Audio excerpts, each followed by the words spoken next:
ఇదిగో ఇదే ప్రభుత్వం ప్రయోజనం. మానవుని ప్రాణరక్షణ కాపుదల బాధ్యత ప్రభుత్వానిది. ప్రభుత్వం హత్యానేరాన్ని శిక్షిస్తుంది. మనిషి ప్రాణానికి క్షేమము భద్రత కలిగిస్తుంది. గమనించండి. 1.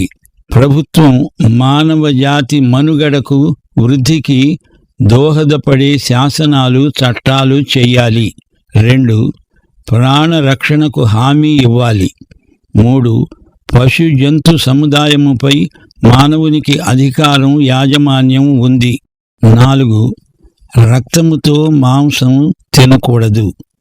మాంసాహారం కూడా శాకాహారంలాగే దైవామోదం పొందిందే. 5.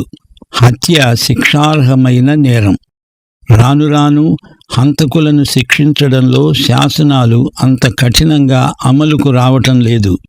అందుకే హత్యానేరాల సంఖ్య లోకమంతటా ఎక్కువ అవుతోంది. రక్తము చిందించిన వాని రక్తం చెందాలి అనే ప్రభుత్వ శాసనం సడలించరానిది. హత్యకు మరణశిక్ష.